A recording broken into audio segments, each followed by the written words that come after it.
So 8 weeks, terrifying, 8 months, baby. And then 8 months, the story I've told, but Miller started having seizures.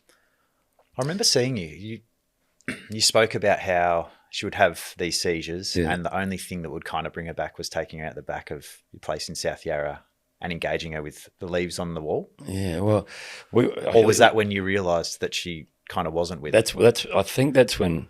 So you know her. She's so alert, so aware, and she was always like as a child. And Soph just rang and said, "There is something wrong with Miller. She sort of twitches 8, 9, 10 times, and then it's like you've pulled the power out, and I can't get anything from her for a while." She's, it's like, really? And I was doing the tennis at the time, and Soph was with her mother up in northern New South Wales, and it's like, okay. And Soph's got great instincts, and she said, "I'm getting on a plane. I'm going to come and see our paediatrician."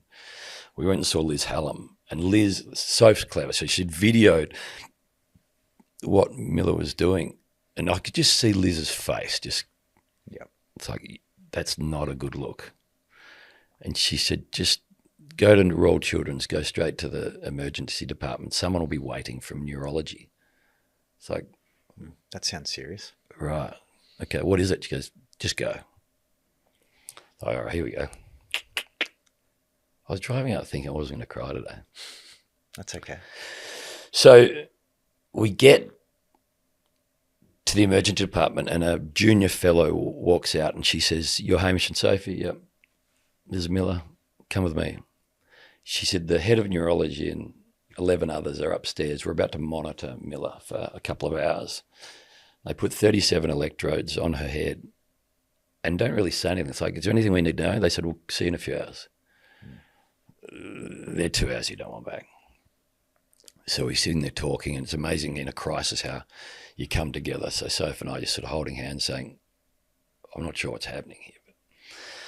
So after a couple of hours, and he denies he says this, but I'll never forget it. He said, "Was I that crass?" It's like, you weren't crass, you was blunt. So a man comes through with 11 others, and he says, "Hi, my name's Jeremy Freeman. Your daughter has West syndrome. Yeah. There's a 10% chance she'll die in hospital. There's an 80% chance she'll have brain damage for life. There's a 10% chance she's okay." So, all right. How do you react in that moment? Do you just freeze? You sort of, Or do you know that you need to kind of be there for Soph? well, it's amazing what happens when you're in that situation. So I look at it now and I start tearing up and thinking, how do you get through it? But when you're in it, when you're in the eye of the storm, Yeah. it's like, well, you know what they say, when you're in hell, keep on walking. Yeah. Got the 10%, and that's what I'm focusing Well, there's on. 10% chance. Yeah. So let's go. Let's focus on that. Let's focus on the right 10% too. I said, so what happens here? He said, well, you can pray. I tend to find it doesn't work so well. Or you can pray, and we can go down this route where we give her 4 mils of prednisolone 4 times a day. And she'll either, within 6 days, have not made it, or she'll still be having seizures, and sadly, I don't think they'll ever stop, and she may not progress past now. Yeah. From a developmental point of view. Yep. Or she will have, and you'll be okay. So, right. He said, drama is it's got to be 4 mils orally. After we've given her the first 4 mils, you won't be able to open her mouth again. She'll hate it. You'll have to have someone open up her mouth. Yeah. And then she'll scream so much that within 24, 48 hours, she'll have lost her voice back. So there'll be no sound. And after about 15, 16 days, you won't recognize her. She'll be so swollen, and her appetite will become so aggressive. She'll be eating as much as you, and her body weight will be 50% more than today. It's like, okay, I don't care about any of that. I just need her to stop having seizures. Yep. He said 6 days. Needs to stop in 6 days.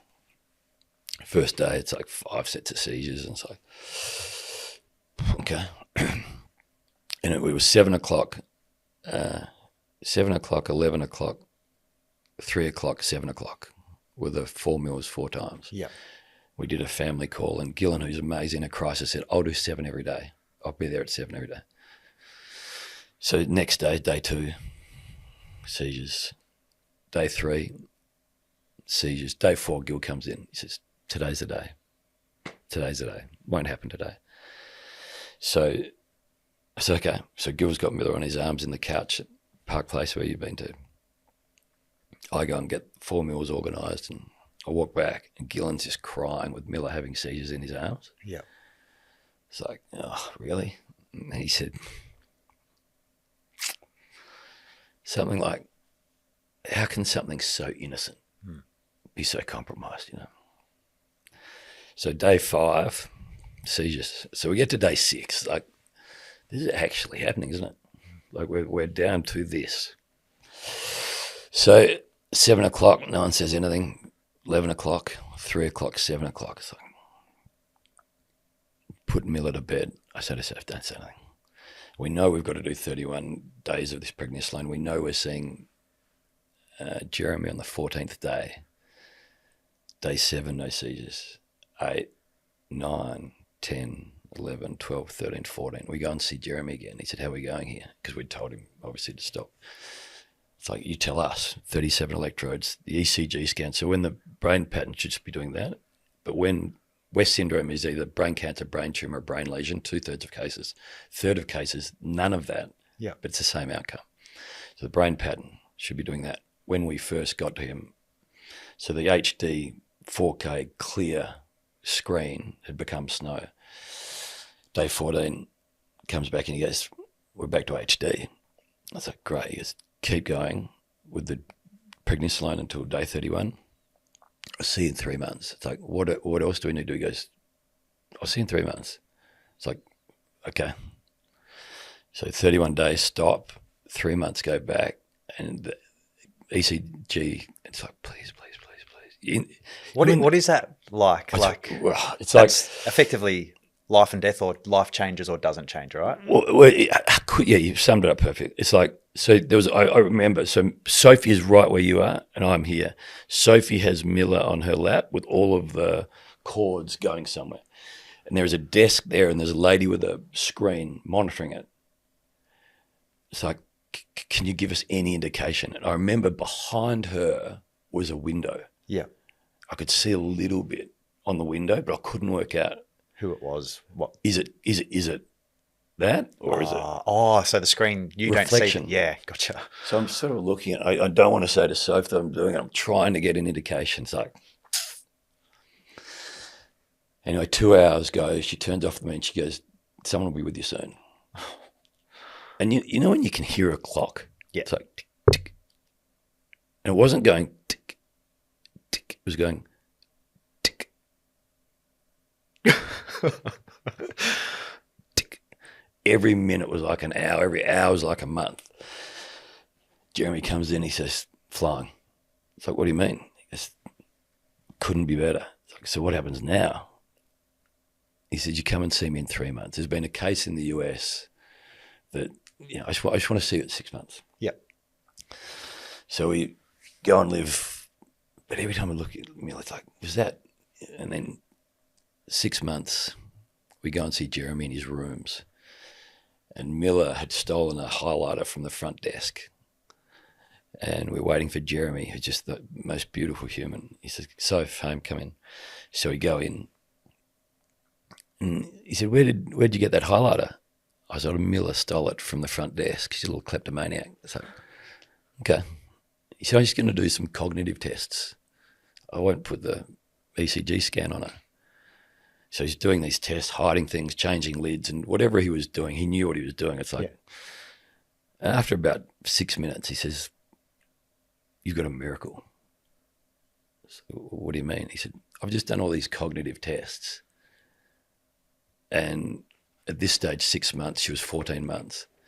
He said, she's like 2 or 3 years old. We're always with these outcomes. There's super normal development, abnormal development. You're always sort of somewhere here." He goes, "She's here somewhere." Like, "What do you mean?" He goes, "It makes no sense. None of it makes any sense." It's like, "So what happens now?" He said, "You'll never see me again." It's like, "Never see you again?" Yeah. "You're like my hero. I'm going to have a poster of you on my wall." I said, "What are we doing?" He said, "What do you mean?" He said, "Well, that's it. no more medicine. No, it's like, right. So what are you and I doing? He goes, what do you want to do? It's like, let's go to the footy. Let's do something. So he and I continue to chat and exchange things. It's like, he's a Collingwood man. It's like, come on, let's go. When we're overseas, yeah. You send him something, yeah, she'll win. You send him a photo and say, here's your girl, you know. Yeah. And he said, keep me updated. She's a miracle. Yeah. It's so nice to share that with him because he gets bad outcomes. Oh, always. It's funny timing. So I did, you did it with me. I had, after Spud's funeral, I wanted to do that show called Last Time I Cried. And I said to you, would you do it with me? He said, yeah.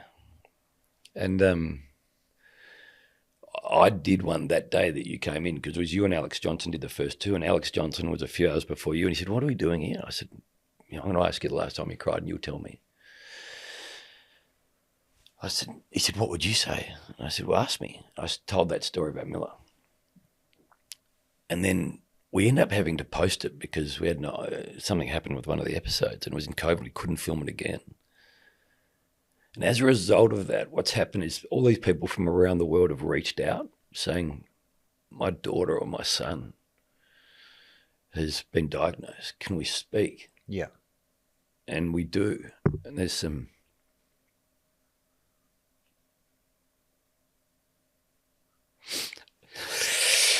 And last night, I got a photo from a family whose child has made, you know. Yeah. She was a Miller outcome last night, and she's in this ice hockey jersey playing ice hockey. Yeah. It's like she is like Miller. And there's been so many stories that didn't get there. Yeah. And every time I see Miller, it's like, just for a second, it's like, you're such a miracle. Yeah.